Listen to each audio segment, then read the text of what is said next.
വഴിവെട്ടലുകളെക്കുറിച്ചാണ് ഇപ്പോൾ ഇവിടെ മലയാളത്തിലെ പ്രമുഖരായ 4 കവികൾ സംസാരിക്കുന്നത്. തീർച്ചയായും വ്യത്യസ്തമായ വഴികൾ മലയാള കവിതയിലുണ്ട് എന്ന് നമുക്കറിയാം.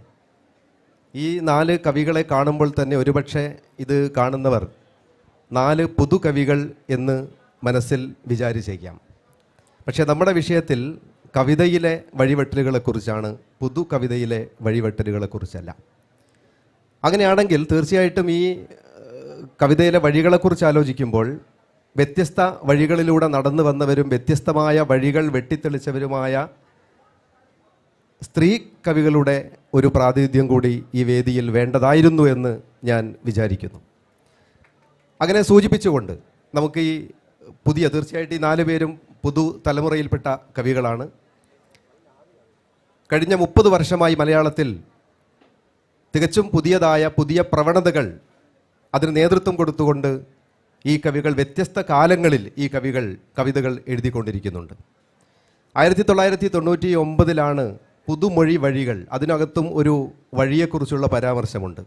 പുതുമൊഴി വഴികൾ എന്ന ഒരു സമാഹാരം പ്രസിദ്ധീകരിക്കപ്പെടുന്നത്. എനിക്ക് തോന്നുന്നു ഇവിടെ ഇരിക്കുന്ന ചിലർ ആ സമാഹാരത്തിൽ പരാമർശിക്കപ്പെട്ടിട്ടില്ല, അവർക്ക് പ്രാതിനിധ്യം ഇല്ലായിരുന്നു. പിന്നീട് യുവകവിത കൂട്ടം തുടങ്ങിയ സമാഹാരങ്ങൾ വരുന്നു. ഏതായാലും കഴിഞ്ഞ 30 വർഷമായി ആധുനികതയിൽ നിന്ന് തീർച്ചയായിട്ടും വളരെ കൃത്യമായ ഒരു വിച്ഛേദം സാധിച്ചുകൊണ്ട്, അത് സൗന്ദര്യശാസ്ത്രപരമായ വിച്ഛേദമായാൽ അതിൻ്റെ ഭാഷാപരവും പ്രമേയപരവും ആഖ്യാനപരവും ഒക്കെയായ വിച്ഛേദം സാധിച്ചുകൊണ്ട് ഈ കവികൾ എഴുതിക്കൊണ്ടിരിക്കുകയാണ്. അതും നമുക്കറിയാം, മുമ്പുള്ള കവിതയിൽ നിന്ന് വ്യത്യസ്തമായിട്ട് വളരെ സൂക്ഷ്മമായ രാഷ്ട്രീയം സൂചിപ്പിച്ചുകൊണ്ട്, മുമ്പ് മലയാള കവിതയിലേക്ക് ഒരിക്കലും കടന്നു വരാതിരുന്ന, അല്ലെങ്കിൽ അത്തരം കവികളോ കാവ്യപ്രമേയങ്ങളോ പുറത്തു നിർത്തിയിരുന്ന, തിരസ്കരിച്ചിരുന്ന ഒരുപാട് പ്രമേയങ്ങൾ കവിതകളിലേക്ക് കടന്നു വന്നുകൊണ്ടിരുന്നതാണ്. അവിടെ സ്ത്രീ പ്രശ്നങ്ങൾ ഉയർന്നു വരുന്നു, ദലിത് പ്രശ്നങ്ങൾ വരുന്നു, പാരിസ്ഥിതികമായ മുമ്പില്ലാതിരുന്ന തരത്തിലുള്ള ഉത്കണ്ഠകൾ പ്രത്യക്ഷപ്പെടുന്നു. അത്തരത്തിൽ മലയാള കവിത അതിൻ്റെ എല്ലാ തരത്തിലും ഭാഷാപരമായി നവീകരിക്കപ്പെടുന്നുണ്ട്. ഭാവുകത്വപരമായൊരു പുതിയ ഒരു സൗന്ദര്യശാസ്ത്രം ആ കവിതകൾ മുന്നോട്ട് വയ്ക്കുന്നുണ്ട്. രാഷ്ട്രീയത്തെ സംബന്ധിച്ച് അതുവരെ ഇല്ലാതിരുന്ന ഒരു ബൃഹത് രാഷ്ട്രീയ സങ്കല്പത്തിൽ നിന്ന് വ്യത്യസ്തമായിട്ട് വളരെ സൂക്ഷ്മമായ രാഷ്ട്രീയത്തെക്കുറിച്ച് സംസാരിക്കാൻ ഈ കവികൾ തയ്യാറാകുന്നു. കവിതയുടേത് എന്ന് നമ്മൾ വിചാരിച്ചിരുന്ന ആടയാഭരണങ്ങളൊക്കെ അഴിച്ചെറിഞ്ഞുകൊണ്ട് കവിത കൂടുതൽ നഗ്നമാകുന്നു, കവിത കൂടുതൽ മെലിയുന്നു. അതോടൊപ്പം തന്നെ കവിത വളരെ സൂക്ഷ്മമാവുകയും വളരെ മൂർച്ചയുള്ളതും ആകുന്നു. ഒരു തരത്തിലുള്ള അതുകൊണ്ട് തന്നെയായിരിക്കാം ഒരു നിരൂപകൻ അതിനെ വിശേഷിപ്പിച്ചത് പൂർവ്വഭാരങ്ങളില്ലാത്ത കവിത എന്ന് അത്തരം കവിതകളെ വിശേഷിപ്പിക്കുകയുണ്ടായി. പക്ഷേ ഈ കഴിഞ്ഞ 30 വർഷത്തെ ചരിത്രം പരിശോധിച്ച് നോക്കുമ്പോൾ നമുക്കതിനെ ഒരൊറ്റ സംയുക്തമായി കാണാൻ പറ്റില്ല. അതിനകത്ത് തന്നെ പലതരം വഴികൾ ഉണ്ട്. പല കവികൾ ഇപ്പോൾ 90-ന് ശേഷം 2000 വരെ നമുക്ക് കൃത്യമായ കാലഗണന അപ്രസക്തമായിരിക്കാം. 2000-ന് ശേഷം 2010-ന് ശേഷം എന്നൊക്കെയുള്ള കാലഘടന അപ്രസക്തമാണെങ്കിൽ പോലും ഏറ്റവും പുതിയ കാദംബരിയെ പോലെയുള്ള, ദ്രുപദ് ഗൗതമനെ പോലെയുള്ള കവികളൊക്കെ എഴുതിക്കൊണ്ടിരിക്കുന്ന ഒരു കാലത്ത് വ്യത്യസ്തമായ വഴികൾ മലയാള കവിതയ്ക്കുണ്ട്. നമ്മൾ അതിനെ പുതുകവിത എന്ന് വിശേഷിപ്പിക്കണമോ, നവകവിത എന്ന് വിശേഷിപ്പിക്കണമോ, അതിനെ സമീപ കവിത എന്ന് വിശേഷിപ്പിക്കണമോ, പരിസര കവിത എന്ന് വിശേഷിപ്പിക്കണമോ, അത്തരം ഒരുപാട് ചർച്ചകളൊക്കെ ഉണ്ടാവാം. ഏതായാലും ഞാൻ അതിലേക്കൊന്നും കൂടുതൽ പോകുന്നില്ല. നമ്മുടെ കവികൾ സംസാരിക്കട്ടെ, അവരെയാണ് നമുക്ക് കേൾക്കാനുള്ളത്. അതുകൊണ്ട് ഞാൻ ആദ്യം വിളിക്കുന്നത് ശ്രീ എസ് ജോസഫിനെയാണ്. തീർച്ചയായിട്ടും അതുവരെ ഇല്ലാതിരുന്ന തരത്തിലൊരു ഭാഷാപരമായ നവീകരണം മലയാളത്തിൽ സാധിച്ച ഒരു കവിയാണ് എസ് ജോസഫ്. അദ്ദേഹത്തിൻ്റെ കവിതകളിലേക്ക് കടന്നു വന്ന ഒരു ജീവലോകമുണ്ട്, ഒരു പുതിയ തരത്തിലുള്ള പദങ്ങളുണ്ട്, പുതിയ പ്രമേയങ്ങളുണ്ട്. അതൊക്കെ കടന്നു വന്നുകൊണ്ട് മലയാളത്തിൽ വളരെ ഒരു നിശബ്ദതയുടെ ഒരു പുതിയ അന്തരീക്ഷം, ഒരുപക്ഷെ നമുക്ക് അകവിത എന്നോ അല്ലെങ്കിൽ ആൻറ്റി പോയട്രി എന്നോ ഒക്കെ വിശേഷിപ്പിക്കാവുന്ന തരത്തിലുള്ള ഒരു കവിതകളിലൂടെ നമ്മോട് സംസാരിച്ചൊരു കവിയാണ് അദ്ദേഹം. ഈ കവിതയിലെ വഴികളെക്കുറിച്ച് ആദ്യം എസ് ജോസഫ് സംസാരിക്കട്ടെ. ബഹുമാന്യരെ, പ്രിയമുള്ളവരെ, എന്നെ ആദ്യം വിളിക്കരുതെന്ന് ഞാൻ പറഞ്ഞിരുന്നു. കാരണം ഇത് തുടങ്ങി വെക്കുക എന്നുള്ളത് എപ്പോഴും ഒരു പ്രശ്നമാണ്. എവിടെ തുടങ്ങണം, എങ്ങനെ തുടങ്ങണം എന്നുള്ളൊരു പ്രശ്നമുണ്ടല്ലോ. ഇപ്പോൾ 90-കൾ മുതൽ ഏതാണ്ട് 2018 അല്ലെ 19 വരെയുള്ള കവിതകളുടെ ഒരു ചരിത്രമാണ് പുതിയ കവിതയുടെ ചരിത്രം എന്നാണ് നമ്മൾ മനസ്സിലാക്കുന്നത്. അതിൽ ഈ ആധുനികതയിലുള്ളതുപോലെ 3 ഘട്ടങ്ങൾ, അല്ലെങ്കിൽ നമ്മൾ ദാർശനിക ആധുനികത, വിപ്ലവാധുനികത, ദേശാധുനികത എന്നൊക്കെ പറയുന്നത് പോലുള്ള ഒരു ഒരു ഒരു വിഭജനം പുതിയ കവിതയിൽ ഉണ്ടെന്ന് എനിക്ക് തോന്നുന്നില്ല. 90കളിൽ അവസാനമാണ് ആ ഒരു മാറ്റം ഉണ്ടാകുന്നത്. പുതുമൊഴി വഴികളും യുവകവിതക്കൂട്ടവും ഒക്കെ അതിനോട് ഇറങ്ങി തുടർന്നാണ് ഒരു ചലനം മലയാള കവിതയിൽ ഉണ്ടാകുന്നത്. ഏതായാലും 1997, 98 അങ്ങനെ 2000 കാലത്ത് ഞാൻ കണ്ടിട്ടുള്ളത് വളരെ സാധാരണക്കാരായ മനുഷ്യർ കവിതയിലേക്ക് കടന്നു വന്നെന്നുള്ളതാണ്. ഇപ്പോൾ ഓട്ടോറിക്ഷ ഓടിക്കുന്നവരോ അല്ലെങ്കിൽ വർക്ക്ഷോപ്പിൽ വർക്ക് ചെയ്യുന്നവരും അങ്ങനെയുള്ള മനുഷ്യരൊക്കെ കവിത വായിക്കാനായിട്ട് കടന്നു വന്നിരുന്നു എന്നുള്ളത് വളരെ ആഹ്ലാദം നൽകുന്ന ഒരു കാര്യമായിരുന്നു. പക്ഷെ പിന്നീട് കവിത വളരെ മാറുകയും മുന്നോട്ട് പോവുകയൊക്കെ ചെയ്തിട്ടുണ്ട്. പക്ഷേ അടിസ്ഥാനപരമായിട്ട് പിന്നീടൊരു വിച്ഛേദം വലുതായിട്ട് വന്നിട്ടുണ്ടോ എനിക്ക് തോന്നുന്നില്ല. പക്ഷെ നല്ല കവിതകൾ ഉണ്ടാകുന്നുണ്ട്. ഇവിടെ ഇരിക്കുന്ന അമ്മുദീപയോ കലേഷോ അല്ലെങ്കിൽ ശ്രീകുമാർ കരിയാട്, ഒ പി സുരേഷും ഒക്കെ പുതിയ രീതിയിൽ കവിതകൾ എഴുതുന്നുണ്ട്. പുതിയ അത്ഭുതപ്പെടുത്തുന്ന കവിതകളാണ് അവർ എഴുതുന്നത്. പക്ഷേ ഒരു വലിയ ഈ 90 മുതൽ 2018-19 വരെയുള്ള കാലത്തിൻ്റെ ഒരു കവിതയെ ബ്രേക്ക് ചെയ്തുകൊണ്ട് അല്ലെങ്കിൽ വിച്ഛേദിച്ചുകൊണ്ട് തള്ളിക്കളഞ്ഞുകൊണ്ട് പുതിയ ഒന്നിലേക്ക് കടക്കാനായിട്ട് പറ്റുന്നില്ല. അതവരുടെ കുറ്റമല്ല, മറിച്ച് നമ്മുടെ സാഹചര്യത്തിൻ്റെ അല്ലെങ്കിൽ നമ്മുടെ പൊളിറ്റിക്കലായിട്ടുള്ള അല്ലെങ്കിൽ അങ്ങനെയുള്ള സംഗതിയുടെ ഒരു പ്രത്യേകതയാണ്. മലയാള കവിതയുടെ ഏറ്റവും വലിയ ഒരു സംഗതി എന്ന് പറയുന്നത് അത് വളരെ പൊളിറ്റിക്കലാണെന്നുള്ളതാണ്. പൊളിറ്റിക്കലായിട്ടുള്ള ഒരു കവിതയ്ക്ക് മാത്രമേ, ഒരു നൈതികമായിട്ടുള്ളൊരു കവിതയ്ക്ക് മാത്രമേ മലയാളത്തിൽ പലപ്പോഴും നിലനിൽപ്പുള്ളൂ. അത് പൂർണ്ണമായിട്ട് ശരിയാണോ എന്ന് പറയാൻ പറ്റുകയില്ലെങ്കിൽ പോലും അങ്ങനെയാണ് അതിൻ്റെ രീതി പോകുന്നത്. അതുകൊണ്ട് അതിൻ്റെ ഒരു വിച്ഛേദം ഉണ്ടാകണമെങ്കിൽ അതിൻ്റെ ഫിലോസഫിക്കലായിട്ടുള്ളൊരു ബാക്ക്ഗ്രൗണ്ട് പുതുതായിട്ട് രൂപപ്പെടേണ്ടിയിരിക്കുന്നു. അതുപോലെ ഭാഷാപരമായ പുതിയൊരു ഒരു ഒരു സംഗതി രൂപപ്പെടേണ്ടിയിരിക്കുന്നു. അങ്ങനെയുള്ള ഒരു സംഗതിയാണ്. ഇപ്പം ഞാൻ കവിതയിലൊക്കെ എഴുതി വരുന്ന സമയത്ത് ഈ ലിംഗ്വിസ്റ്റിക്സിൻ്റെ അല്ലെങ്കിൽ അൻവർ അലി പറഞ്ഞതുപോലെ ഒരു ലിംഗ്വിസ്റ്റിക് ബ്രേക്ക് പുതിയ കവിത ഉണ്ടാക്കിയെന്ന് അൻവർ അലി ഇങ്ങനെ പറയാറുണ്ടായിരുന്നു. ഭാഷാശാസ്ത്രപരമായൊരു വിച്ഛേദം പുതിയ കവിതയിൽ ഉണ്ടായിട്ടുണ്ട്. അതായത് ആധുനിക കവിതയിൽ നിന്നൊക്കെ വ്യത്യസ്തമായിട്ട് കുറച്ചുകൂടെ സ്പർശനീയമായ സംഗതികളെ, അതായത് നമുക്ക് തൊടാവുന്ന ഒരു ലോകത്തെ കവിതയിലേക്ക് കൊണ്ടുവരാനായിട്ട് പല കവികളും ശ്രമിച്ചിട്ടുണ്ട്. വളരെയധികം. ഇപ്പം രാമനോട് ഇരിപ്പുണ്ട്. രാമൻ്റെ തൊഴിയുടെ തറ്റത്തുനിന്നുള്ള കവിത തന്നെ വീട്ടിലുള്ള ഒരു കക്കൂസിനെ കുറിച്ചാണ്. അപ്പം സ്പർശിക്കാവുന്ന രീതിയിൽ നമുക്ക് നേരിട്ട് തൊടാവുന്ന രീതിയിലുള്ള അനുഭവലോകങ്ങൾ ഭാഷയിലൂടെ ആവിഷ്കരിക്കുന്ന ഒരു രീതിയാണ് പുതിയ കവിതയിൽ പൊതുവെ കണ്ടുവന്നിട്ടുള്ളത്. അതിൽ ഇപ്പം രാമേന്ദ്രൻ്റെ കവിതകളുണ്ട്, റഫീഖിൻ്റെ ഉണ്ട്, രാമൻ്റെ ഉണ്ട്, അങ്ങനെ അൻവർ അലി അല്ലെ അനിതത്തമ്പി, ഗിരിജ അങ്ങനെയുള്ള കവികളും അതുപോലെ ശ്രീകുമാർ കരിയാടിനെ പോലുള്ള കവികളും തുടർന്ന് വരുന്ന കലേഷും ഒക്കെ തന്നെ കവിതയിൽ അവരുടേതായ തനത് വ്യക്തിമുദ്ര പതിപ്പിച്ചിട്ടുണ്ടെന്നുള്ള കാര്യത്തിൽ സംശയമില്ല. പക്ഷേ നമുക്ക് വേണ്ടത് പുതിയൊരു വിച്ഛേദമാണ്. ആ വിച്ഛേദത്തെ സംബന്ധിച്ചിടത്തോളം പൊതുവിൽ അത് ഒരു സമൂഹം എങ്ങനെ ആഗ്രഹിക്കുന്നുണ്ടെന്നുള്ളൊരു പ്രശ്നമുണ്ട്. ഇപ്പം മീഡിയ അല്ലെങ്കിൽ TV പോലുള്ള മാധ്യമങ്ങൾ, പത്രമാധ്യമങ്ങളൊന്നും അത്തരത്തിലുള്ളൊരു മാറ്റത്തെ ആഗ്രഹിക്കുന്നതായിട്ട് എനിക്ക് തോന്നിയിട്ടില്ല. അങ്ങനെ ഒരു ആശ, ഒരു ആഗ്രഹം അതിനകത്ത് വന്നാൽ മാത്രമേ നമുക്ക് പുതിയൊരു ചലനം ഉണ്ടാക്കാൻ പറ്റുകയുള്ളൂ. കാരണം ഒരേ സമയം കവിത എഴുത്തും അതിൻ്റെ പ്രസിദ്ധീകരണവും പ്രധാനപ്പെട്ടതാണ്. ഇപ്പം കേരള കവിത മലയാളത്തിൽ വന്നതോ അല്ലെ അയ്യപ്പൻ്റെ അക്ഷരം വന്നതോ അല്ലെ സെബാസ്റ്റ്യൻ്റെ കവിതാ സംഗമം വന്നതോ ഒക്കെ തന്നെ ഒരു ചില ആവശ്യതയുടെ പേരിൽ കൂടിയാണ്. ഒരു ഹോട്ടലുണ്ടെങ്കിലേ അവിടെ ചായ കുടിക്കാൻ ആൾക്കാർ എത്തുകയുള്ളൂ. ഒരു ഹോട്ടലുണ്ടെങ്കിലേ അവിടെ ദോശയും പൊറോട്ടയും ഉണ്ടാക്കാൻ പറ്റുള്ളൂ. അപ്പം അത്തരത്തിലുള്ള ഒരു സാമൂഹ്യ സാഹചര്യം TV-ക്കാർക്ക് കവിത വേണ്ടല്ല. പുതിയ കവികളുടെ കവിതകൾ അവർ കൈകാര്യം ചെയ്യുന്നേ ഇല്ല. അവർക്ക് താല്പര്യമില്ല. അവരിപ്പോഴും കവിതയുടേതായിട്ടുള്ളൊരു പാട്ട് വഴിയിലൂടെ മാത്രം സഞ്ചരിക്കുന്നവരാണ്. ഏറ്റവും പുതിയ മീഡിയം എന്ന് പറയുന്ന TV മാധ്യമത്തിൽ ഉള്ളവർ വളരെ ബുദ്ധിജീവികളും ഏറ്റവും പുതുതായ രീതിയിൽ സമൂഹത്തെ പഠിക്കാൻ കഴിയുന്നവരും മനസ്സിലാക്കാൻ കഴിയുന്നവരുമായ അവർ കവിതയുടെ പാട്ടിൻ്റെ വഴിയാണ് ആഘോഷിക്കുന്നത്. അതുപോലെ പത്രമാധ്യമങ്ങളാണെങ്കിലും ഒരു നവീന കവിതയെ ഒരുപാട് പുതിയ കവികൾ എഴുതുന്നുണ്ടെങ്കിലും അവരുടെ കവിതകൾക്ക് പ്രസിദ്ധീകരിക്കാനുള്ള അവസരം കിട്ടാതെ പോകുന്നുണ്ടെന്നാണ് ഞാൻ മനസ്സിലാക്കുന്നത്. ഇപ്പം മുഖ്യധാരാ മാസികകളിൽ ഇപ്പം നല്ല കവിതയായതുകൊണ്ട് ഒരു കവിത പബ്ലിഷ് ചെയ്യണമെന്നില്ല. മനസ്സിലായാലും മോശം കവിത ഇപ്പം വലിയ കവികൾ എഴുതി കഴിഞ്ഞാൽ ചിലപ്പോൾ പെട്ടെന്നിരിക്കും. അപ്പോൾ ആ രീതിയിൽ ഒരു പുതിയൊരു കവിതയിലൊരു മാറ്റം കഥയിലുണ്ടാവണമെന്ന് നമ്മൾ വിചാരിക്കാറുണ്ട്. നോവലിന് നമ്മൾ അത്തരം സ്പേസുകൾ കൊടുക്കാറുണ്ട്. പക്ഷെ കവിതയെ സംബന്ധിച്ചിടത്തോളം ഒരു ഒരു എന്താ പറയുക, ഒരു ഉത്സാഹമില്ലായ്മ, ഒരു ജാഗ്രതയില്ലായ്മ, ഒരു സൂക്ഷ്മതയില്ലായ്മ, ഒരു ഒരു ഒരു ഭാഷയെ സംബന്ധിച്ചുള്ളൊരു ധാരണയില്ലായ്മ ഉണ്ടോ എന്നൊരു സംശയം ഉണ്ട്. അതിലൊരു മാറ്റം വരുന്നിടത്തോളം കാലം നമ്മൾ വെയിറ്റ് ചെയ്യേണ്ടി വരും. അപ്പം ദളിതെന്നോ സ്ത്രീയെന്നോ അല്ലെങ്കിൽ പരിസ്ഥിതി എന്നുള്ള രീതിയിലാണ് കവിത പൊയ്ക്കൊണ്ടിരുന്നത്. പക്ഷെ അതിൽ നിന്നൊരു മാറ്റം വരേണ്ടതായിട്ടുണ്ട്, ഭാഷയും മാറേണ്ടതായിട്ടുണ്ട്. അതിനുള്ള ശ്രമങ്ങൾ പല കവികളും പലതരത്തിൽ നടത്തുന്നുണ്ടെങ്കിലും അതിനൊരു കൃത്യമായ ഒരു ഒരു ഒരു വിച്ഛേദം വരുത്തുന്ന ഒരു കവിത കണ്ടതായിട്ട് എനിക്കറിവില്ല.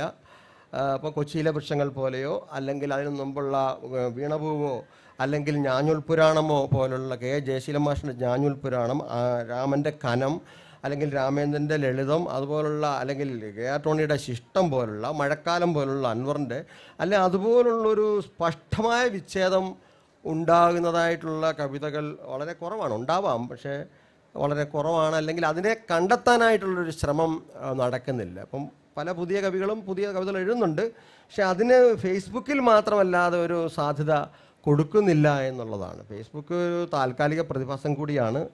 ചർച്ച ചെയ്യുന്ന ഒരു മണ്ഡലമാണെങ്കിൽ പോലും അതൊരു താൽക്കാലിക പ്രതിഭാസം പോലെയാണ്. അമ്മുദേവിയും ചിരിക്കുന്നുണ്ട്. അമ്മുദേവിയുടെ കവിതകളൊക്കെ ഒരു പുതിയ രീതിയിലേക്ക് വരുന്ന കവിതകളാണ്, ഞാൻ ശ്രദ്ധിച്ചിട്ടുണ്ട്. പക്ഷെ അങ്ങനെയുള്ള കുറേയേറെ കവികളുണ്ട്. ഒന്നാമത്തെ ഈ കവികൾക്കൊരു കൂട്ടായ്മയില്ലെന്നുള്ളതാണ്. കൂട്ടായ്മ എന്ന് പറയുമ്പോൾ കൂട്ടം കൂടൽ, അതിൽ നിന്ന് ആണ് പുതിയൊരു സംഗതി ഉണ്ടാവുക. അവർ കൂട്ടുകൂടാൻ തയ്യാറല്ല, അവരുടെ ഈഗോ മൂലമായിരിക്കാം. അത്തരം ഈഗോകൾ ഒഴിവാക്കിയിട്ട് ഒരു ചർച്ചയിലൂടെ അല്ലെങ്കിൽ ഒരു കൂട്ടായ്മയിലൂടെ അല്ലെങ്കിൽ കൂട്ടായ്മ എന്ന് പറയുന്നതിനകത്ത് എന്തോ അപകടം ഉള്ളതുകൊണ്ടാണ് അങ്ങനെ പറഞ്ഞത്, അതിലൂടെ ഒരു പുതിയ സാധ്യതയിലേക്ക് തിരിയേണ്ടി വരുന്നു എന്നാണ് എനിക്ക് തോന്നുന്നത്. പിന്നെ വഴി വെട്ടുക എന്ന് പറയുമ്പോൾ ആരെങ്കിലും വഴി കൊടുക്കണമെന്ന് ദിലീപ് രാജ് രാവിലെ പറയുകയുണ്ടായി. വഴി കൊടുക്കാതെ വഴി കിട്ടാൻ പറ്റില്ലല്ലോ, ആരും വഴി കൊടുക്കാൻ തയ്യാറല്ല. മറ്റൊന്ന്, വഴി വേണ്ടത് വഴി ഇല്ലാത്തവർക്കാണ്. വഴിയില്ലാത്തവരുണ്ടോ എന്നുള്ളൊരു പ്രശ്നമുണ്ട്. ഇപ്പം നമ്മുടെ അശോകൻ മറയൂരിനെ പോലുള്ള കവികൾ, ആദിവാസി മേഖലയിൽപ്പെട്ട കവികൾ, അല്ലെങ്കിൽ രാമുവിനെ പോലെ പാലക്കാടൊക്കെയുള്ള കവികൾ, ആദിവാസി മേഖലയിൽപ്പെട്ട കവികൾ, ഇവർക്കാണ് വഴി കിട്ടാതിരിക്കുന്നത്. അവരുടെ ഒരു സാധ്യതയിലേക്ക് നമ്മൾ പോകേണ്ടതുണ്ട് എന്നുകൂടിയാണ് എനിക്ക് തോന്നുന്നത്. ഇപ്പോൾ അശോകൻ മറയൂർ കൊണ്ടുവന്നൊരു ട്രൈബൽ ലാംഗ്വേജ് മലയാളത്തിൽ അവതരിപ്പിക്കുകയുണ്ടായി. പക്ഷേ അത് അങ്ങനെ അവതരിപ്പിക്കുകയല്ല വേണ്ടത്. മലയാള ഭാഷയുടെ പൊതുമണ്ഡലത്തിലേക്ക് അത്തരം പദങ്ങളുടെയും സംസ്കാരങ്ങളുടെയും ആശയങ്ങൾ കൊണ്ടുവരികയാണെങ്കിൽ ഒരേ സമയം ഒരു പൊതുമണ്ഡലത്തിൽ എത്തി എന്ന് പറയാവുന്നൊരവസ്ഥ കൂടിയുണ്ട്. അല്ലാതെ അവരുടേതായ മാത്രമായൊരു ഭാഷ അവതരിപ്പിച്ചുകൊണ്ട് വിട്ടുനിൽക്കുന്നത് മൂലം പൊതുസമൂഹത്തിൽ നിന്നും വീണ്ടും വിട്ടുനിൽക്കലിലേക്ക് പോവുകയാണെന്ന് എനിക്ക് തോന്നുന്നു. ഇതാണ് എനിക്ക് ആദ്യമായിട്ട് പറയാനുള്ളത്. വഴിയെവിടെ എന്ന് മുല്ലക്കുരുന്നുകൾക്കൊക്കെയും സംരംഭം എന്നെഴുതിയത് പി രാമനാണ്. വഴിയെവിടെയെന്ന് സംരംഭിച്ച് നിന്നിരുന്ന ഒരു കാലത്ത് നിന്ന് പുതിയ വഴികൾ കണ്ടെത്തുന്ന ഒരു കൂട്ടം കവികളെയാണ് നമ്മളിവിടെ കാണുന്നത്. എനിക്ക് തോന്നുന്നു ഇപ്പോൾ ശ്രീകുമാർ കരിയാടിനെ പോലെയുള്ള ഒരു ഇവിടെ ഇരിക്കുന്ന മറ്റു കവികളിൽ നിന്ന് വ്യത്യസ്തമായിട്ട് ഉള്ള മലയാളത്തിലെ ഒരു കവിതയുടെ ഒരു പുതിയ ധാരയെ പ്രതിനിധീകരിക്കുന്ന ഒരു കവിയാണെന്ന് തോന്നുന്നു. ഒരു പക്ഷേ ഒരു കുഞ്ചൻ നമ്പ്യാരോ അല്ലെങ്കിൽ അത്തരത്തിലുള്ള കവികളൊക്കെ അവശേഷിപ്പിച്ചു പോയ ഒരു നിരീക്ഷണത്തിൻ്റെ, ഒരു ആക്ഷേപത്തിൻ്റെ, പരിഹാസത്തിൻ്റെ, അല്ലെങ്കിൽ ഒരു റിവേഴ്സ് തിങ്കിങ്ങിൻ്റെ ഒരു അനുഭവങ്ങളെ ശീർഷാസനത്തിൽ നിർത്തി നോക്കാൻ ശ്രമിക്കുന്ന ഒരു അനുഭവത്തിൻ്റെ തലം ശ്രീകുമാറിൻ്റെ കവിതകളൊക്കെ വായിക്കുമ്പോൾ തോന്നിയിട്ടുണ്ട്. അപ്പോൾ ഇത്തരത്തിൽ ഇങ്ങനെയുള്ള ഈ പറഞ്ഞിരിക്കുന്ന കവിതയുടെ പുതിയ വഴികളെക്കുറിച്ച് ശ്രീകുമാർ കരിയാട് സംസാരിക്കുമെന്ന് തോന്നുന്നു. നമസ്കാരം. സമകാലീന കവിതയെ പറ്റിയിട്ട് ജോസഫ് സാമാന്യം വിശദമായിട്ട് ചില സൂചനകളിലൂടെ പുതിയ വഴിവെട്ടലിനെ പറ്റി സംസാരിച്ചു. കവിത എന്നുള്ള വ്യവഹാരത്തെ, മൊത്തം മലയാളത്തിലെ കവിത എന്നുള്ള വ്യവഹാരത്തെ കവി എന്നുള്ള നിലയിലും വായനക്കാരൻ എന്നുള്ള നിലയിലും എടുത്തിട്ട് ആണ് ഒരു കണ്ടംപററി പോയട്രി എന്നുള്ള മാത്രമല്ലാതെ മൊത്തം മലയാള ഭാഷയെ കൂടി നമ്മൾ ഒന്ന് അവലോകനം ചെയ്യേണ്ടതുണ്ടെന്നാണ് എനിക്ക് തോന്നിയിട്ടുള്ളത്. പൊതുവെ കവിത സാമൂഹ്യ വ്യവഹാര ഭാഷയ്ക്ക് സമാന്തരമായിട്ട് സഞ്ചരിക്കുന്ന ഒരു ബദൽ ഭാഷയാണ്, സൂക്ഷ്മ ഭാഷയാണ്. ഈ ഒരേ സമയത്ത് തന്നെ സമൂഹത്തിൻ്റെ ചേഞ്ചിനൊപ്പം നടക്കുകയും അതോടൊപ്പം അതിൽ നിന്ന് മാറി നിൽക്കുകയും ചെയ്യുന്ന ഒരു ബദൽ. ഇപ്പോൾ ഒരു കത്ത് പിടിക്കുന്ന സ്ഥലത്തുനിന്ന് എങ്ങനെ രക്ഷപ്പെടാം എന്നൊക്കെയുള്ള പോലെ ഭാഷയുടെ തന്നെ വേറെ ചില ഏരിയകളിലേക്ക് കടക്കാൻ കവിത ഏറ്റവും സൂക്ഷ്മമായ ഭാഷയുടെ ആയുധം എന്നുള്ള നിലയിൽ കേരളത്തിൽ പ്രവർത്തിച്ച് നമ്മൾ പിന്തിരിഞ്ഞ് നോക്കിയാൽ കണ്ടമാനം കാര്യങ്ങൾ നമുക്ക് കാണാൻ പറ്റും. ഒന്ന്, ഈ അലങ്കാരങ്ങൾ, പദാവലികൾ, ശൈലികൾ, ഡിക്ഷൻ, കൽപ്പനകൾ, ഇതെല്ലാം കാലാകാലങ്ങളിൽ ബ്രേക്ക് ചെയ്ത ചില കവികളുണ്ട്. ശരിക്കും വഴിവെട്ടലുകൾ, ശരിക്കും വഴിയാണോ ഒഴുക്കാണോ എന്നിപ്പോൾ സംശയമുണ്ട്. ഒരു സ്ഥായിയായിട്ടുള്ളൊരു ഭൂപ്രതലത്തിൽ നടക്കുന്ന ഇതാണോ, ജലതലത്തിലുള്ളതും ഡൈനാമിക്കുമായിട്ടുള്ള ചേഞ്ചാണോ എന്നുകൂടി ഭാഷയുടെ ഇതിൽ നമ്മൾ ഒന്നുകൂടി ആലോചന ചെയ്യുന്നുണ്ട്. ഇപ്പോൾ ഒരു വായനക്കാരെന്നുള്ള നിലയിൽ ഇപ്പോൾ നമ്മൾ പഴയ കവിതകളൊക്കെ നമ്മൾ വായിക്കുമ്പോൾ, ഇപ്പോൾ വ്യക്തിപരമായി ഞാൻ വായിക്കുമ്പോൾ പഴയ കവിതയിൽ നമുക്ക് പ്രാപ്യമായ ഒരു വഴിവെട്ടൽ നടന്നത് കുഞ്ചൻ നമ്പ്യാരുടെ കവിതയായിട്ട് എനിക്ക് തോന്നിയിട്ടുണ്ട്. കാരണം ഒന്ന്, ക്ലാസിക്കൽ മൂല്യബോധം, ക്ലാസിക്കൽ ഘടന, ക്ലാസിക്കൽ ഏകാഗ്രത തുടങ്ങിയ ഇതിനെ വളരെ നിർദ്ദയം തകർക്കുന്ന ഒരു ആസ്പെക്റ്റ് കുഞ്ചൻ നമ്പ്യാരുടെ കവിതയിലുണ്ട്. രണ്ട്, പ്രാതിനിധ്യ സ്വഭാവം. കേരളത്തിലെ ജാതി, മത, വർഗത്തിലുള്ള എല്ലാ പ്രാതിനിധ്യ ഗ്രൂപ്പുകളും ഭാഷയും കുഞ്ചൻ നമ്പ്യാരുടെ കവിതയിൽ പ്രകടവും പ്രത്യക്ഷവും പരോക്ഷവുമായി വന്നു പോയിക്കൊണ്ടിരിക്കുന്നുണ്ട്.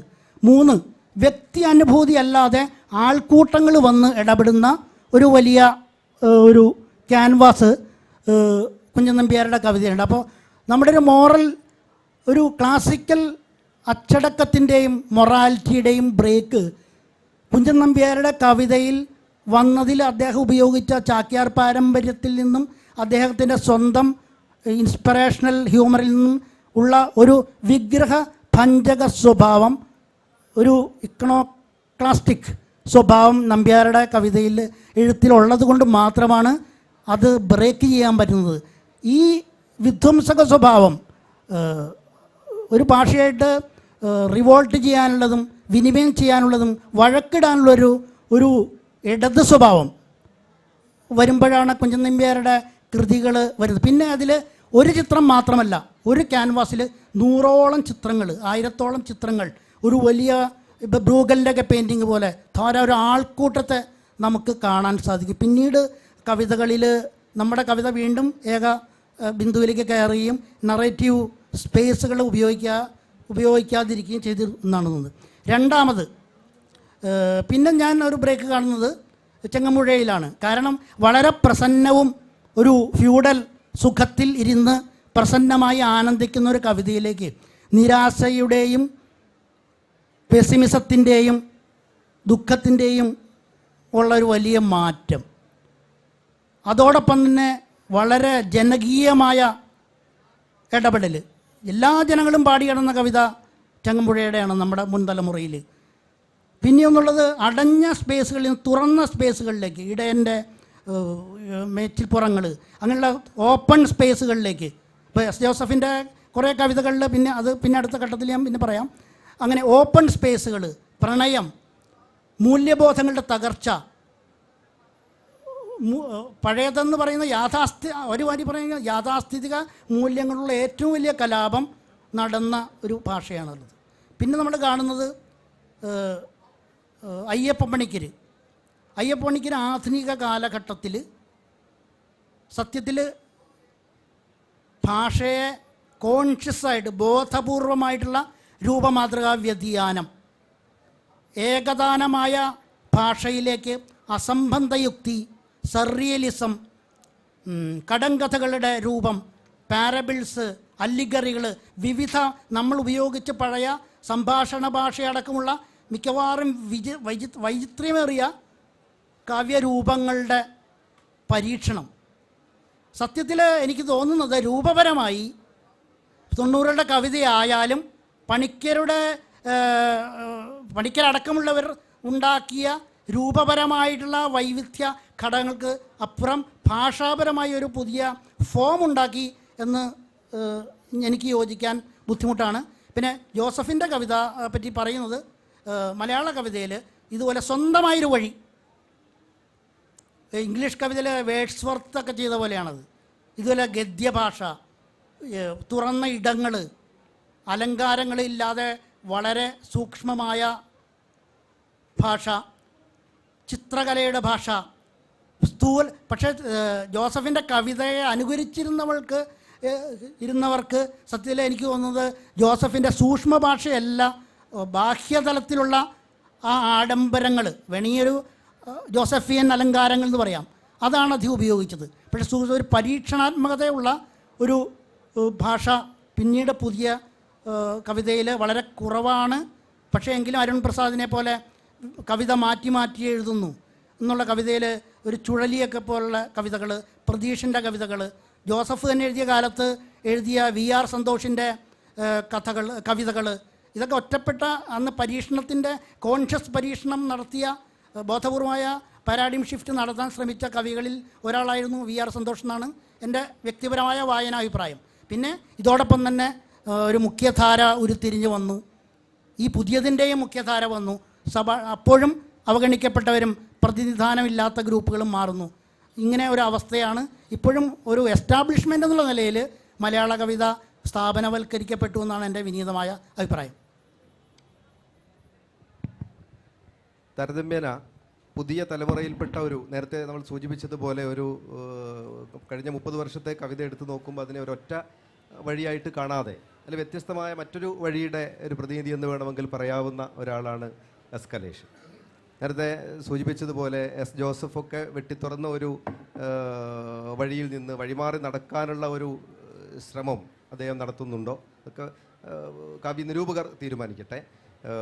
പ്രത്യേകിച്ച് പുതിയ കാലത്ത് ഏറെ ചർച്ച ചെയ്യപ്പെട്ട, ഇപ്പോൾ ഈ തൊട്ടടുത്ത ദിവസം ചർച്ച ചെയ്യപ്പെട്ട ചങ്ക് പോലെയുള്ള കവിതകൾ എഴുതിയ എസ് കലേഷ്, അദ്ദേഹത്തിൻ്റെ കവിതകളിൽ ഈ പറഞ്ഞതുപോലെ ഒരുപാട് അതുവരെ ഇല്ലാതിരുന്ന, ഒരുപക്ഷെ പുതുകവിത എന്ന് പറയുന്ന 90-കൾക്ക് ശേഷം പ്രബലമായിരുന്ന ആ കവിതയിലേക്ക് പോലും കടന്നു വരാത്ത മറ്റു ചില അനുഭവങ്ങളെ കൂടി ആവിഷ്കരിക്കാൻ ശ്രമിക്കുന്ന ഒരു പുതിയ തലമുറയിൽപ്പെട്ടൊരു കവിയാണ് അദ്ദേഹം. അതുകൊണ്ട് തന്നെ ആ വ്യത്യസ്ത വഴികളെക്കുറിച്ച് താൻ ഏത് ഒരു കാലത്തിൻ്റെ ഒരു പ്രാതിനിധ്യം വഹിക്കുന്നു എന്നതിനെക്കുറിച്ചുകൂടി ചിലപ്പോൾ അദ്ദേഹത്തിന് സംസാരിക്കാനുണ്ടാകാം. എല്ലാവർക്കും നമസ്കാരം.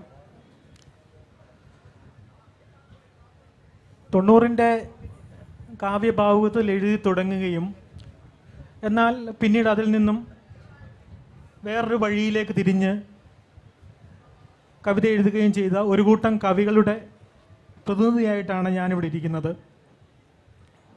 വലിയൊരു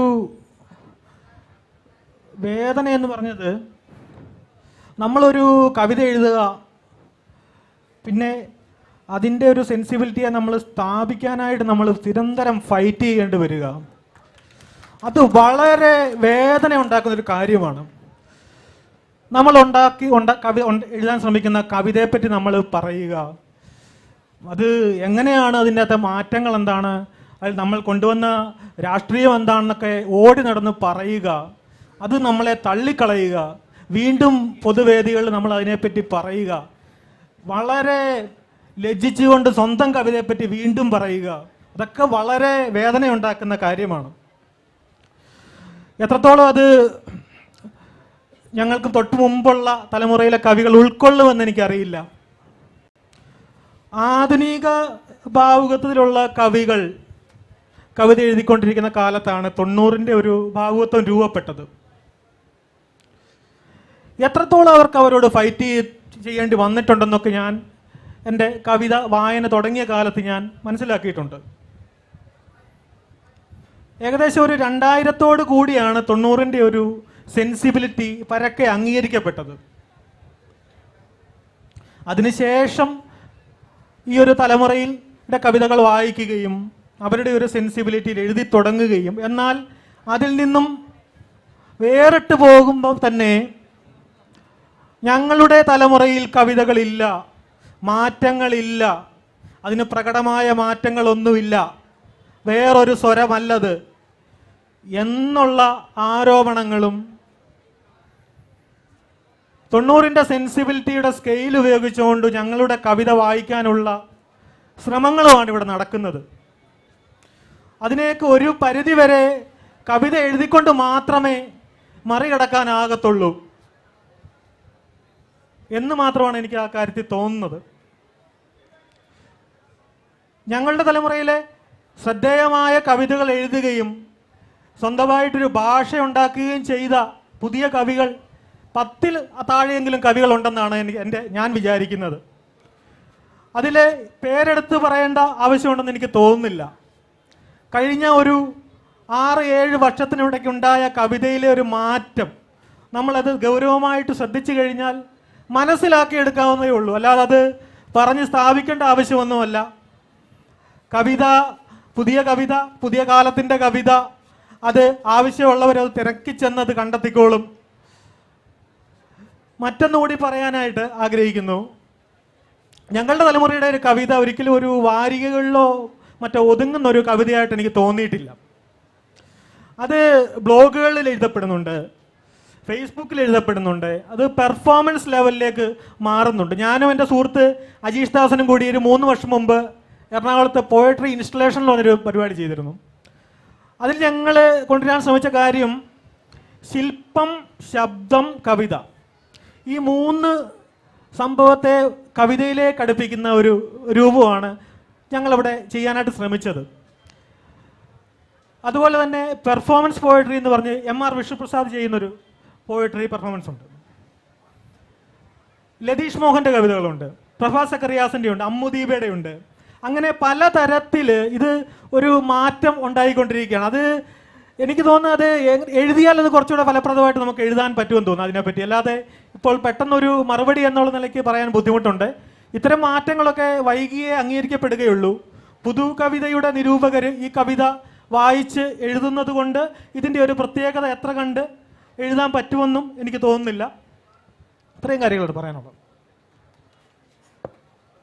ഏറ്റവും പുതിയ കവിതകൾ ഒരുപക്ഷെ നേരത്തെ സൂചിപ്പിച്ചതുപോലെ 90കളുടെ തുടക്കത്തിൽ വന്ന കവിതകളെ നമ്മൾ പൂർവ്വഭാരങ്ങളില്ലാത്ത കവിത എന്ന് വിശേഷിപ്പിക്കുന്നുണ്ടെങ്കിൽ ഒരുപക്ഷെ അത് കൂടുതൽ ഇണങ്ങുക അതിനുശേഷം കഴിഞ്ഞ 10 വർഷക്കാലത്തെ കവിതകൾക്കായിരിക്കുമോ എന്നുള്ള ഒരു കാര്യം നമ്മൾ ആലോചിക്കേണ്ടതുണ്ട്. ഇപ്പോൾ ഇവിടെ കലേഷ് സൂചിപ്പിച്ചതുപോലെ കവിതകൾക്ക് ഒരുപാട് തുറവികൾ ഉണ്ട് എന്നാണ് അദ്ദേഹം സൂചിപ്പിച്ചത്. അത് ഒരു അച്ചടി മലയാളത്തിൽ മാത്രം ഒതുങ്ങുന്നതല്ല, സൈബർ മലയാളത്തിലേക്ക് തിരക്കവിതകളായി ഒക്കെ കവിതകൾ, ഇൻസ്റ്റലേഷനുകളായി, പുതിയ തരത്തിലുള്ള പെർഫോമൻസുകളായിട്ടൊക്കെ കവിതകൾ മാറിക്കൊണ്ടിരിക്കുന്നത്. അത്തരത്തിലുള്ള കവിതകളുടെ ബഹു വഴികളെക്കുറിച്ച് തീർച്ചയായിട്ടും പറയേണ്ടതുണ്ട്. മറ്റൊരു ഒന്നാണ് കവിത എങ്ങനെയാണ് രാഷ്ട്രീയത്തെ കൈകാര്യം ചെയ്യുന്നത് എന്ന്. ഈ ആധുനികതയുടെ കാലത്ത് ഒരു ഇടതുപക്ഷ ആധുനികത എന്നൊക്കെ നമ്മൾ വിശേഷിപ്പിക്കുന്ന ഒരു കാലത്ത് ഉള്ളതുപോലെയുള്ളൊരു പ്രത്യക്ഷ രാഷ്ട്രീയത്തിൽ നിന്ന് അപ്പുറത്തേക്ക് ഒരു കവിത എങ്ങനെയാണ് സൂക്ഷ്മ രാഷ്ട്രീയത്തെ അഭിസംബോധന ചെയ്യുന്നത്, അതെങ്ങനെയാണ് താരതമ്യേന പുതുതലമുറയിൽപ്പെട്ട ഒരു കവിയായ OP സുരേഷ് അത്തരം കാര്യങ്ങളെക്കുറിച്ച് പറയാനുണ്ടാവുമെന്ന് തോന്നുന്നു. നമസ്കാരം. ആദ്യമായിട്ട് ഞാൻ പുതുതലമുറയിൽപ്പെട്ട കവിയല്ല. പുതുതലമുറ നേരത്തെ കലേഷൊക്കെ സൂചിപ്പിച്ചതുപോലെ വളരെ വൈബ്രൻ്റായിട്ട് പുതുകവിതയിൽ കവിതകൾ എഴുതിക്കൊണ്ടിരിക്കുന്ന ആളുണ്ട്. ഞാനൊരു പ്രായം കൊണ്ട് കുറച്ച് മധ്യവയസ്സിലെത്തി നിൽക്കുന്ന ആളാണ്. കവിതയും അത്ര യൗവനയുക്തമായ അല്ലെങ്കിലുള്ള കവിതയാണെന്നുള്ള അഭിപ്രായം എനിക്ക്. ഈ റഷ്യൻ എഴുത്തുകാരനും കവിയും ചലച്ചിത്രകാരനും ഒക്കെ ആയ യുത്തുഷങ്കയുടെ വളരെ പ്രസിദ്ധമായ ഒരു ആത്മകഥ എല്ലാവരും വായിച്ചിട്ടുണ്ടാവും. അതിനകത്ത് അദ്ദേഹം കവിതാഭ്രാന്ത് പിടിച്ച് നടക്കുന്ന കൗമാരകാലത്ത് അദ്ദേഹത്തെ അക്കാലത്ത് ഏറ്റവും അധികം സ്വാധീനിച്ചിരുന്ന കവിയായ കിർസാനോവിനെ സന്ദർശിക്കാൻ വേണ്ടി പോകുന്നു. കിർസാനോവ് അദ്ദേഹത്തോട് കവിതയെക്കുറിച്ച് പറയുന്ന ഒരു കാര്യമുണ്ട്. നല്ല കവിത ജനങ്ങൾക്ക് ആവശ്യമുള്ളതായിരിക്കണം.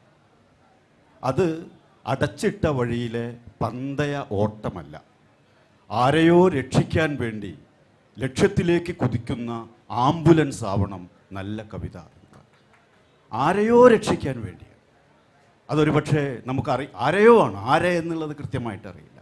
തനിക്കറിയാത്ത ആരെയോ ഒരുപക്ഷെ തന്നെ രക്ഷിക്കാനുള്ള, തന്നിൽ നിന്ന് തന്നെ രക്ഷപ്പെടാനുള്ള ലക്ഷ്യബോധത്തോടു കൂടിയ കവിയുടെ, വായനക്കാരൻ്റെ ഒക്കെ ഒരുമിച്ചുള്ള ആംബുലൻസ് വേഗത്തിലാണ് കവിതയുടെ ചുവടുകൾ അടയാളപ്പെട്ട് കിടക്കുന്നത് എന്നാണ് തോന്നുന്നത്. നമ്മുടെ കവിതയുടെ ഇപ്പം നേരത്തെ സംസാരിച്ചു വന്ന കാര്യങ്ങളുടെയൊക്കെ ഒരു തുടർച്ചയായിട്ടാണ് ഞാൻ പറയാൻ ഉദ്ദേശിക്കുന്നത്. നേരത്തെ വിച്ഛേദത്തെക്കുറിച്ച് ജോസഫ് പറഞ്ഞു. അങ്ങനെ ഒരു വിച്ഛേദം കൃത്യമായിട്ട് നടക്കുന്നില്ല എന്ന്. എനിക്ക് തോന്നുന്നത് ഇത് കവികൾ ബോധപൂർവം ഒരു വിച്ഛേദം സൃഷ്ടിക്കുകയല്ല ഒരു കവിയും ചെയ്യുന്നത് എന്നാണ്. 90കളിൽ എന്തുകൊണ്ട് പുതുമൊഴി വഴികൾ എന്ന സമാഹാരവും കുറച്ച് കവികൾ വേറെ തന്നെ ചെറിയ കവികളും ഉണ്ടായി, വേറെ തന്നെ ഒരു കവിതാ ധാരയും ഉണ്ടായി എന്ന് നമുക്ക് ആലോചിക്കണം ആധുനികതയ്ക്ക് ശേഷം.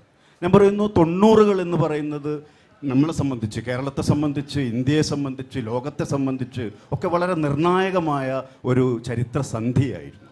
രാഷ്ട്രീയമായ, സാമൂഹികമായ, സാമ്പത്തികമായ ഒക്കെ അടിമുടി ലോകത്തെ മാറ്റിമറിച്ച ഒരുപാട് സംഭവങ്ങൾ, അതിൻ്റെ പ്രത്യാഘാതങ്ങൾ ഒക്കെ ലോകത്തെ ബാധിച്ച വർഷങ്ങൾ. സോവിയറ്റ് യൂണിയൻ്റെ തകർച്ച, ഗ്ലോബലൈസേഷൻ്റെയും ലിബറലൈസേഷൻ്റെയും ഇംപ്ലിമെൻറ്റേഷൻ, അത് സാമ്പത്തിക മേഖലയിലുണ്ടാക്കിയ മാറ്റം, ദാരിദ്ര്യം, ഇങ്ങനെ ഒരുപാട് കാര്യങ്ങൾ.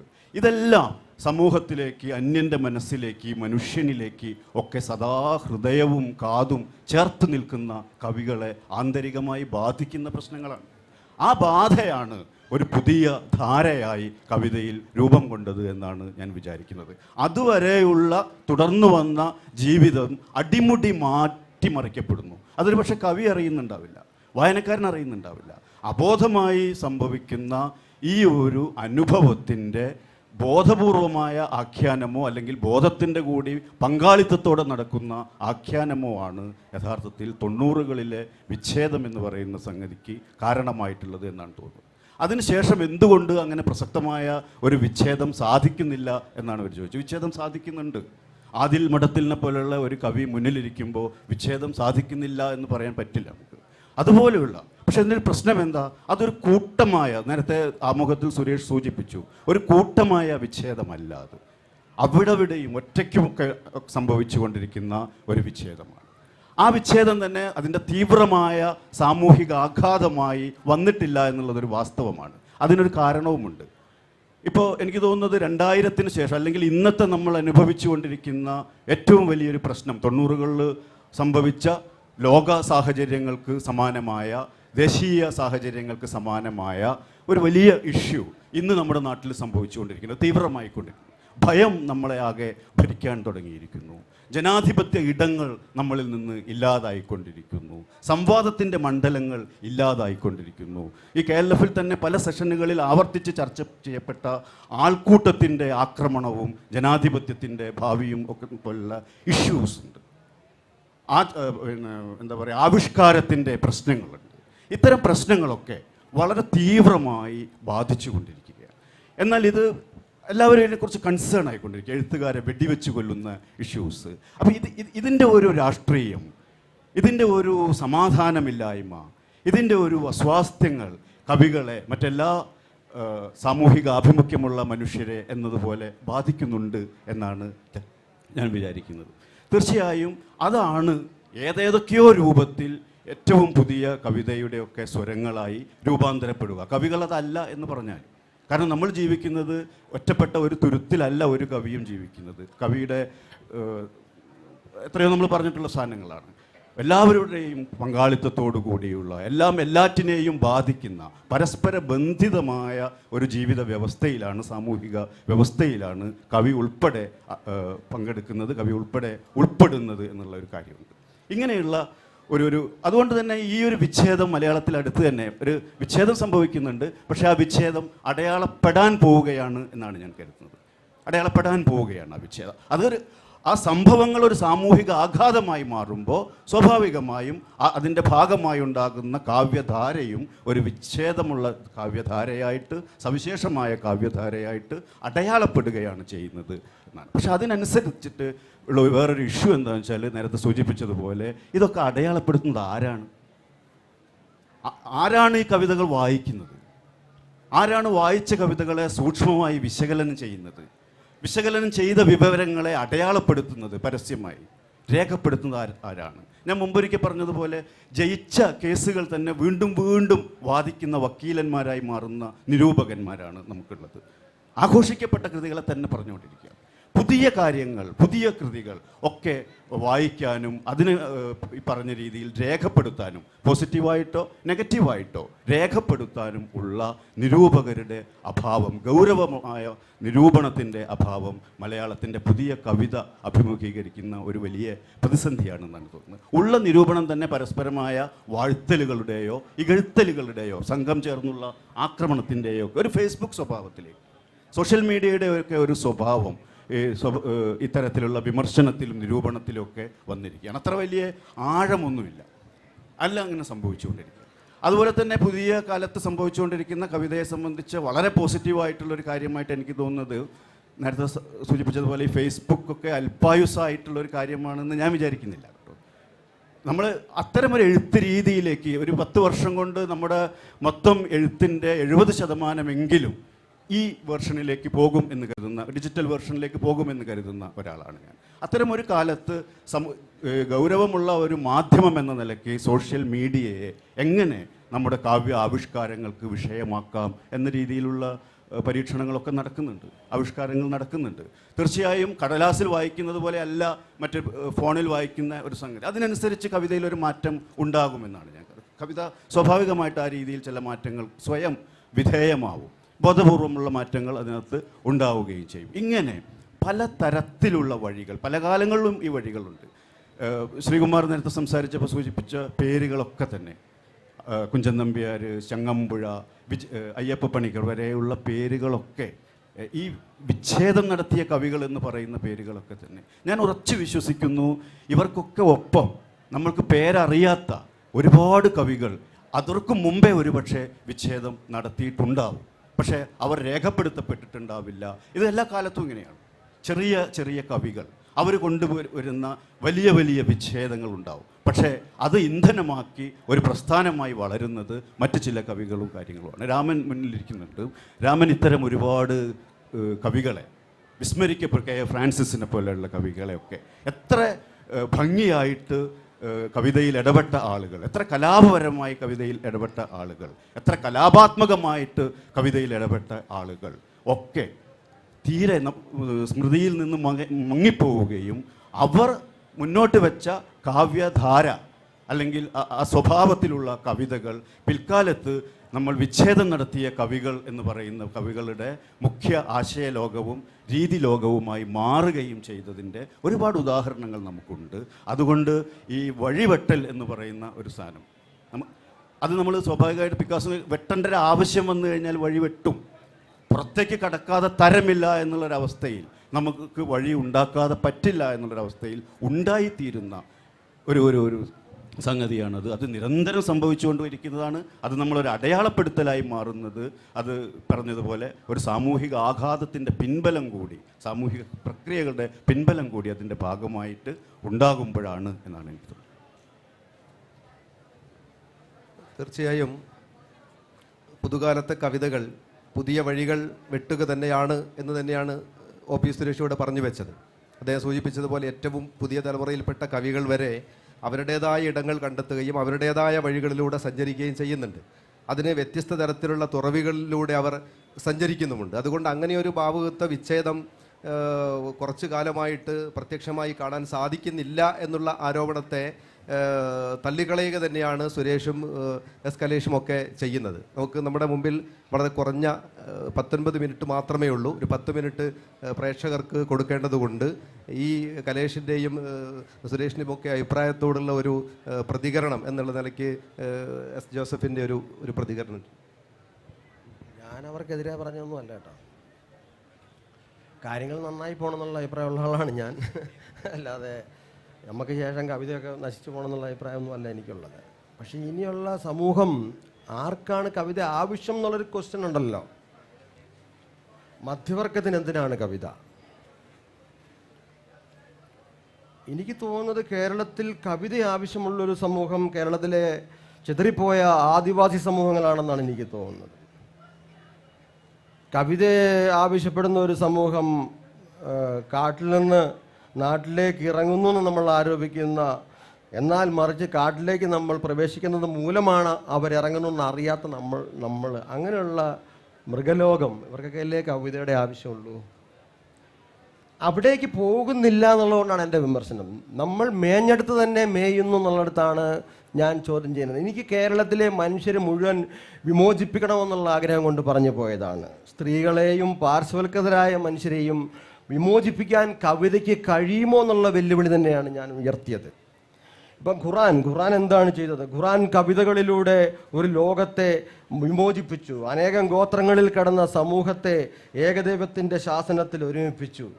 ബുദ്ധൻ എന്താണ് ചെയ്തത്? അത് കവിത കണ്ടെത്താനുള്ള ശ്രമം തന്നെയാണ്. ഇപ്പോൾ അശോക സാമ്രാജ്യത്തിൻ്റെ ഈ സ്റ്റോണിൽ, കല്ലിൽ എഴുതി വെച്ചിരിക്കുന്നത് അധികം സംസാരിക്കരുതെന്നാണ്. അവിടെ കവിത വായിക്കാൻ എനിക്ക് പറ്റും. അപ്പോൾ ആ രീതിയിൽ കവിത ആവശ്യമുള്ളത് ആർക്കാണെന്നുള്ളൊരു ക്വസ്റ്റ്യനാണ് ഞാൻ ഉന്നയിക്കുന്നത്. അല്ലാതെ നമ്മളിങ്ങനെ സുഖിച്ചും സന്തോഷിച്ചും ആനന്ദിച്ചും ജീവിക്കുന്ന മനുഷ്യരുടെ അവർക്ക് കവിത വേണ്ടെന്ന അഭിപ്രായം എനിക്കില്ല. അവർക്ക് കവിത വേണം. പക്ഷേ അതിലുപരി കവിത റീസെൻ്റായിട്ട് ആവശ്യമുള്ളത്, ദാഹിക്കുന്നവനാണ് ഏറ്റവും കൂടുതൽ ജലത്തിൻ്റെ ആവശ്യം എന്നുള്ളത് കൊണ്ട് പറഞ്ഞു പോയതാണ്. എനിക്ക് ഇതിനകത്ത് പറയാനുള്ള 2 പോയിന്റുകൾ. ഒന്ന്, നമ്മുടെ കവിത സ്വന്തം കണ്ണിലൂടെ മാത്രം ലോകത്തെ നോക്കുന്ന ഒരു കവിതയായിട്ടാണ് കഴിഞ്ഞ കാലഘട്ടങ്ങളിലൂടെ വളർന്നത്. അതിൽ നിന്നൊരു മാറ്റം, ഒരു ഒബ്ജക്റ്റീവായിട്ട്, അതായത് സെയിലിംഗ് ടു ബൈസാൻഡിയം പോലുള്ള WB യേറ്റ്സിൻ്റെ കവിത എടുത്തു കഴിഞ്ഞാൽ അദ്ദേഹത്തിൽ നിന്ന് അന്യമാണ് ആ വിഷയം. അതുപോലെ ഇടശ്ശേരിയുടെ ചില കവിതകൾ എടുത്തു കഴിഞ്ഞാൽ അദ്ദേഹത്തിൽ നിന്ന് അന്യമായ വിഷയങ്ങൾ, വേസ്റ്റ് ലാൻഡ് പോലുള്ള കവിതകൾക്കും ആ പ്രത്യേകതയുണ്ട്.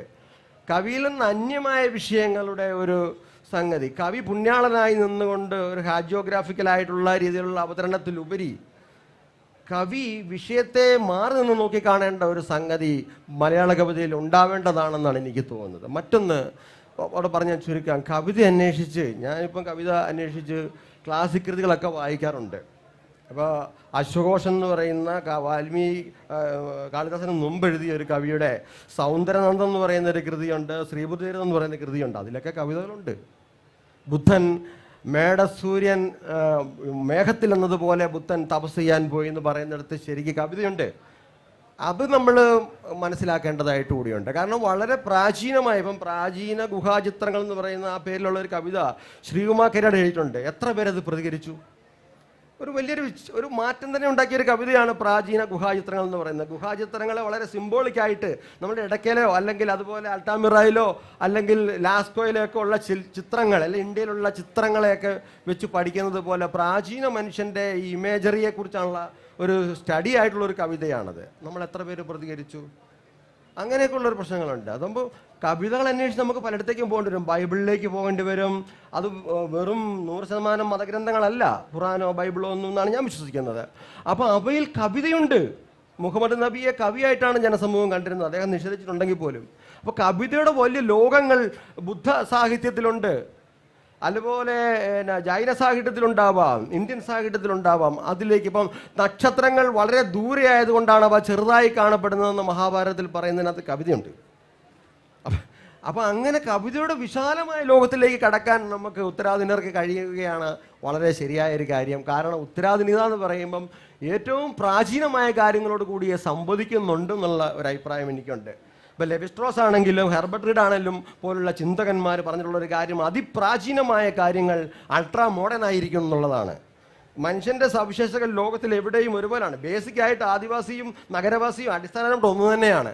ഈ ഒരു വിശ്വാസത്തിൽ കവിതയെ നമ്മൾ വീണ്ടെടുക്കേണ്ടതുണ്ട്. അങ്ങനെയല്ലാത്ത കവിതയ്ക്ക് വേണ്ടി വാദിക്കാൻ എനിക്ക് നേരമില്ല എന്ന് മാത്രം പറഞ്ഞുകൊണ്ട് എൻ്റെ വാക്കുകൾ ഞാൻ അവസാനിപ്പിക്കുന്നു. നമുക്കിനി കാഴ്ചക്കാർക്ക് പ്രതികരിക്കാനുള്ള സമയം കൊടുക്കേണ്ടതുണ്ട്.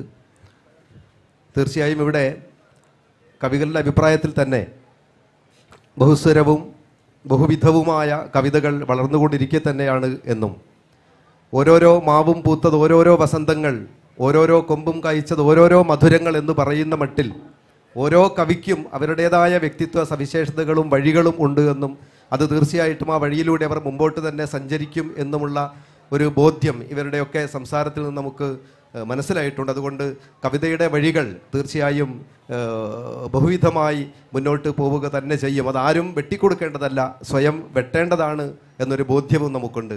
ഇനി ഇതുമായി ബന്ധപ്പെട്ട് ഉള്ള സംശയങ്ങളും ചോദ്യങ്ങളുമാണ്. കഴിയുന്നതും കുറഞ്ഞ വാക്കുകളിൽ ചോദ്യങ്ങൾ മാത്രമായി പ്രതികരിക്കണമെന്ന് അഭ്യർത്ഥിക്കുന്നു. ഹലോ, ഞാനിവിടെ ഈ 82 ചെയർപേഴ്സണായിരുന്നു ക്രിസ്ത്യൻ കോളേജിൽ. MA കഴിഞ്ഞിട്ടാണ് ഞാൻ SIA കയറിയത്. എല്ലാ കവിതകളിലും വിഷാദത്തിൻ്റെ ഒരു ചൊയ വരുന്നുണ്ട്. എനിക്ക് ഒറ്റ വാക്കിലേ പറയാനുള്ളൂ.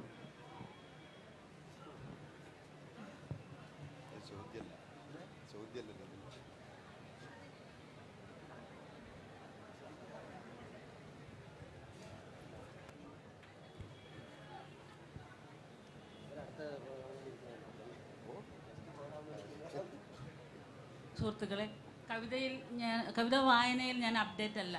കവിതയെക്കുറിച്ച് ആധികാരികമായി എന്തെങ്കിലും ചോദിക്കാനോ പറയാനോ ഉള്ള കഴിവ് പരിമിതവുമാണ്. എന്നാലും എനിക്ക് ചോദിക്കാനുള്ള ഒരു കാര്യം, തിളച്ചാണ് ഞാൻ വെന്തത് നിനക്ക് വിളമ്പാൻ പാകത്തിൽ എന്നും, നീല ഞരമ്പിൻ്റെ ആഴങ്ങളിൽ നിന്റെ താമരപ്പൂക്കൾ മണക്കുന്നു പിന്നെയും എന്നും, മധുരമേലാത്ത ജീവിത തളികയിൽ മധുവായി തട്ടി ഒഴുകി പരന്നവൻ എന്നും എഴുതുന്ന ഒരു കവി ഏതു വഴിയിലാണ്, വെട്ടുന്ന വഴിയുടെ ഏത് ഓരത്തിലാണ് നിൽക്കേണ്ടത് എന്നറിയാനുള്ള ഒരു താല്പര്യം.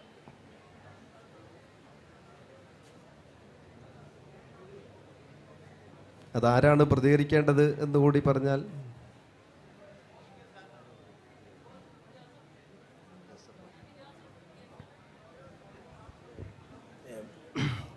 അല്ല, അതൊരു സ്ത്രീ എഴുത്തിൻ്റെ ഒരു രീതി തന്നെയാണ്. അത് വളരെ നാളായിട്ട് തുറന്നു വരുന്ന ഒരു രീതിയാണ്. അതിനപ്പുറത്തേക്ക് പോകാൻ സാധ്യതയുണ്ടോ എന്നുള്ള അന്വേഷണം മാത്രമാണ് എൻ്റേത്. അല്ലാതെ അത് മോശമാണെന്നുള്ള അഭിപ്രായം എനിക്കില്ല. ഇപ്പം ഈ ചേട്ടൻ പറഞ്ഞു വിഷാദഭരിതമാണ്. ഈ വിഷാദഭരിതം വളരെ പ്രധാനപ്പെട്ട ഒരു പോയിൻ്റാണ്. അത് ആത്മനിഷ്ഠമാണെന്ന് അതിന് സൂചിപ്പിച്ചത്. വിഷാദഭരിതം എന്ന് പറയുമ്പോൾ അതിൻ്റെ അർത്ഥം വൈകാരികമാണ്, ആത്മനിഷ്ഠമാണെന്ന് തന്നെയാണ് സൂചിപ്പിച്ചത്. അത് മാറി ഒരു ഒബ്ജക്റ്റീവായിട്ടുള്ളൊരു അവതരണത്തിലേക്ക് നമ്മൾ പോകണം. നമ്മളിൽ നിന്ന് അന്യമായ ലോകങ്ങളിലേക്ക് നമ്മൾ പോകണം എന്നുള്ളതാണ് എനിക്ക് പറയാനുള്ളത്. അല്ല, ഒരു കവി ജനിച്ച അവസ്ഥയിൽ മാത്രം കവിത എഴുതിയിട്ട് കാര്യമില്ല. അവിടുന്ന് ഇപ്പം ദളിത് ആയിട്ട് ജനിച്ച ഒരാൾ ദളിത് കവിത മാത്രം എഴുതണം നിർബന്ധം പറയരുത്. അയാൾ ബ്രാഹ്മണിക്കലായിട്ടുള്ള ലോകത്തെക്കുറിച്ച് എഴുതിക്കോട്ടെ, അതിനാ തെറ്റ്? അയാൾക്ക് എഴുതില്ലേ? അയാൾ യൂറോപ്പിനെ കുറിച്ച് എഴുതട്ടെ. അങ്ങനെ മറ്റു വിഷയങ്ങളിലേക്ക് പോകണമെന്നുള്ള അഭിപ്രായം കൊണ്ട് പറഞ്ഞു പോയതാണ്. അത് നല്ല കവിതകളാണ്, അല്ലെന്ന് എനിക്ക് അഭിപ്രായമൊന്നുമില്ല. നല്ല കവിതകൾ തന്നെയാണ്. സാർ, അതായത് നമ്മളിപ്പോൾ ഫേസ്ബുക്കിലൊക്കെ എഴുതുന്ന കവിതകളെ കുറിച്ചുള്ള കാര്യമാണ് പറയാനുള്ളത്. പെട്ടെന്ന് തോന്നുന്നൊരു അല്ലെങ്കിൽ ഒരു അടുത്തൊരു കാലഘട്ടത്തിൽ അത് വായിക്കപ്പെടാതെ ഒരു കാലഘട്ടത്തിൽ അല്ലെങ്കിൽ ഒരു കാര്യത്തെക്കുറിച്ച് വളരെ വികാരം മാത്രം പെട്ടെന്നൊരു വികാരം ഉണ്ടാക്കിയെടുക്കുക, കുറച്ച് ലൈക്സ് അല്ലെങ്കിൽ കുറച്ച് സപ്പോർട്ട് നേടിയെടുക്കുക എന്നുള്ള രീതിയിൽ എഴുതുന്ന കുറച്ച് ആൾക്കാരുണ്ട്. അപ്പോൾ അതൊരു പുതുവഴിയാണോ അതോ അതൊരു മൂല്യശുദ്ധി അല്ലെങ്കിൽ ഒരു കവിതയുടെ ഒരു തെറ്റായ പോക്കാണോ എന്നുകൂടി അറിയണം. അതായത് അങ്ങൊരു ഓഡിയൻസും വളർന്നു വരുന്നുണ്ട്. പെട്ടെന്നൊരു കാര്യം വരുമ്പോൾ രണ്ടുപേര് എഴുതുന്നു, അവരുടെ വികാരം പെട്ടെന്ന് കുറച്ച് പേര് ഏറ്റെടുക്കുന്നു, പിന്നെ അതങ്ങ് മറന്നു പോകുന്നു. അപ്പോൾ അങ്ങനെയുള്ള രീതിയിലുള്ള ഒരു എഴുത്ത് കവിതയ്ക്ക് നല്ലതാണോ അതോ അത് ഇപ്പോൾ ഈ കാലഘട്ടത്തിൻ്റെ ഒരു പുതിയ വഴിയാണോ?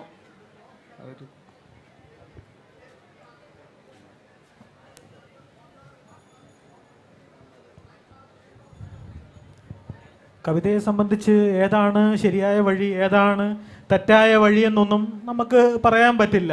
ഇപ്പം കവിത പലതരത്തിൽ സംഭവിക്കുന്നുണ്ട്. അതിപ്പം ഫേസ്ബുക്കിൽ എഴുതുന്ന മാത്രമൊന്നുമല്ല, അല്ലാതെ ചുവരെഴുതുന്നതും അല്ലെ SMS-കളും വാട്സാപ്പ് സന്ദേശവും അങ്ങനെ പലതരത്തിലാണ്, പത്രത്തിലെ തലക്കെട്ടുകൾ, അങ്ങനെ പലതരത്തിൽ കവിത സംഭവിക്കുന്നുണ്ട്. ഇപ്പം ഫേസ്ബുക്കിൽ എഴുതി അത് ലൈക്ക് കിട്ടിയതുകൊണ്ട് അതൊരു മലയാള കവിതയുടെ ഒരു മുഖ്യ വഴിയായിട്ടൊന്നും മാറുന്നില്ല. അതൊക്കെ ഓരോ ആൾക്കാരുടെയും പ്രതികരിക്കാനുള്ള വഴിയായിട്ടാണ് ഞാൻ കാണുന്നത്. അതിനെ നമുക്ക് മോശമായിട്ടൊന്നും പറയാൻ പറ്റില്ല. ഒരാൾക്ക് അയാളുടെ കവിത അല്ലെങ്കിൽ ഫേസ്ബുക്കിൽ എഴുതി 4 വരിയായിട്ട് ഇടുന്നതാകാം അയാളുടെ ആവിഷ്കരിക്കാൻ അയാൾ കണ്ടെത്തുന്ന ഒരു ലോകം. അത് അയാളെ സംബന്ധിച്ച് വളരെയധികം വലുതായിരിക്കാം ആ ഒരു തുറസ്സെന്നുള്ള സംഭവം. അതിനെ നമ്മൾ റെസ്പെക്റ്റ് ചെയ്യുക എന്നുള്ളതാണ് ചെയ്യേണ്ടത്. അല്ലാതെ അതിനപ്പുറത്തേക്ക് അത് മോശമാണ് അല്ലെങ്കിൽ മോശം പ്രവണതയാണെന്നൊന്നും എനിക്ക് അഭിപ്രായമില്ല.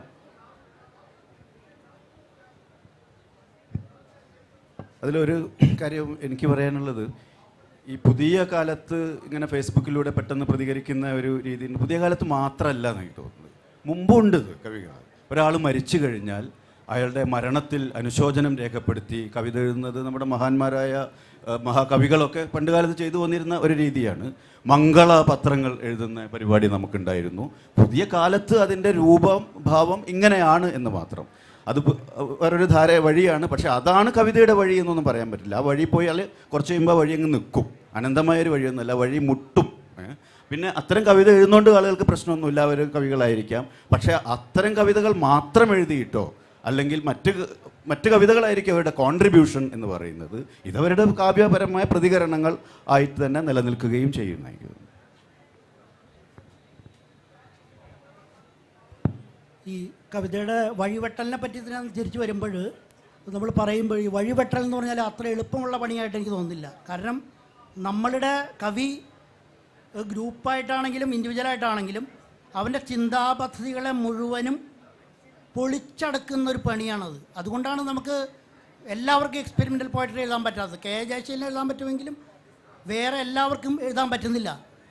അത് സത്യത്തിൽ ഭാഷയുടെ തന്നെ ഉള്ളിൽ നിന്നുകൊണ്ട് അതിലൊരു മാസ്റ്ററി, ഭാഷയിലൊരു മാസ്റ്ററി, ഈ ഭാഷ എന്ന് പറയുന്നത് എല്ലാം അടങ്ങുന്നതാണ്. ക്ലാസിക്കൽ ഇതും ഫോക്കും ഒക്കെ അടങ്ങുന്ന ഭാഷയെ സമഗ്രമായി കണ്ടുകൊണ്ടാണ് ഒരു മാറ്റം, കോൺഷ്യസ് ആയിട്ടുള്ള മാറ്റമൊക്കെ വരുള്ളൂ. അത് സത്യത്തിൽ ലാറ്ററൽ തിങ്കിങ് എന്നൊക്കെ എഡ്വേർഡ് ഡി ബോണോ പറയുന്ന സാധനം നമ്മുടെ ചിന്താഗതിയെ കംപ്ലീറ്റ് അവിടെ നിന്ന് മാറ്റി പുതിയത് സ്ഥാപിക്കലാണ്. അതാണ് എല്ലാ പ്രസ്ഥാനങ്ങളും ഉണ്ടായത്. അങ്ങനെയാണ് ചിത്രകലയിലും ഇങ്ങനെയല്ല ഉണ്ടായത്. ഇത് അപ്പോൾ അത്ര എളുപ്പത്തിൽ കാലഘട്ടം അനുസരിച്ച് മാറുന്ന ഒരു വെറും എളുപ്പപ്പണിയല്ല. 10 കൊല്ലം 90, 2000 പുതിയത്, പിന്നത്തെ അങ്ങനെ നടക്കുന്നില്ല. അത് വളരെ വലിയ ആളുകൾ, എക്സ്പെരിമെൻ്റലിസ്റ്റുകൾ ചെയ്യുന്നതാണ് കലയുടെ രംഗത്തുള്ള പരീക്ഷണങ്ങൾ. എല്ലാ ലോകത്തും അതാണ്. കേരളത്തിനും അത് ബാധകമാണെന്ന് പറഞ്ഞുകൊണ്ട് വാക്ക് അവസാനിപ്പിക്കുന്നു. ഇത് കവിതയെന്ന് പറഞ്ഞാൽ വലിയൊരു തുടർച്ചയാണെന്നാണ് എനിക്ക് തോന്നിയിട്ടുള്ളത്. അത് ഓരോ കാലത്തെയും അത് ഉൾക്കൊണ്ട് അവരുടെ ഒരു കാലത്തെ മറ്റൊരു രീതിയിൽ ആവിഷ്കരിച്ചുകൊണ്ട് മുന്നോട്ട് പോവുകയാണ്. അതിലെ ചില സവിശേഷതകൾ എടുത്തു കണ്ടുകൊണ്ട് അതിനെ മറ്റൊരു തരത്തിൽ വായിക്കാനുള്ള ശ്രമങ്ങൾ നടക്കുന്നുണ്ട്. ഇത് മൊത്തം ഒരു വലിയൊരു തുടർച്ചയുടെ ഭാഗമാണ് മലയാള കവിത എന്നാണ് എനിക്ക് തോന്നുന്നത്.